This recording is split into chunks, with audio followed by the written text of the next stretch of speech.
চট্টগ্রামের হচ্ছে আপনার মেল্লে মাছ বলে, যেটাকে আমরা অন্য অন্য ডিস্ট্রিক্টে বলে থাকি যে মানে পাঁচ পাঁচ মিশেলি এরকম মাছ বলে আমরা, আর এখানে বলে মেল্লে মাছ।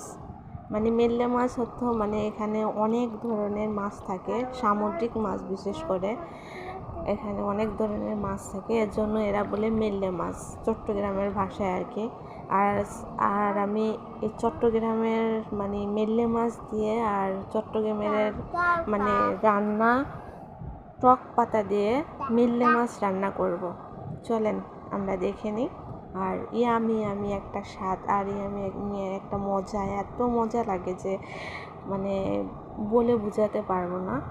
আর এখানে আমি সব পদের মশলা মানে একটু আদা, একটু রসুন, একটু পেঁয়াজ, একটু জিরে গুঁড়া, আর হচ্ছে পেঁয়াজ কুচি, একটু হলুদ মরিচের গুঁড়া, আর হচ্ছে কিছু সর্ষের তেল আর কিছু সয়াবিন তেল দিয়ে এটাকে আমি রান্না করব।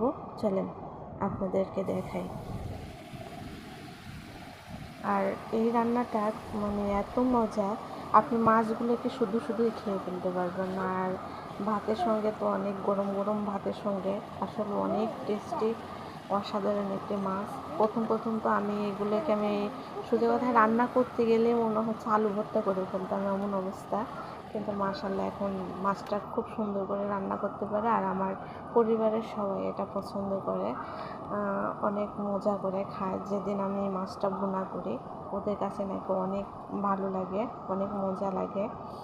আর টক পাতা দিয়ে মাছটা রান্না করলে মানে এখানকার মানে চট্টগ্রামের মানুষেরই হচ্ছে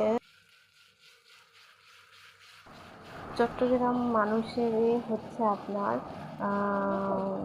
ছোটো মাছ পেলেই ওরা একটু টক জাতীয় জিনিস দিতে পছন্দ করে, যেমন একটু আমড়া কুচি, তারপরে হচ্ছে আপনার টক পাতা, সাথে মনে করেন যে একটু তরকারি রান্না করলো, মনে করেন সাথে একটু জলপার আচার, আমের আচার, এগুলো ওরা ব্যবহার করতে খুব পছন্দ করে। আর খেতে নাকি ওদের কাছে অনেক সুস্বাদু লাগে, অনেক ভালো লাগে।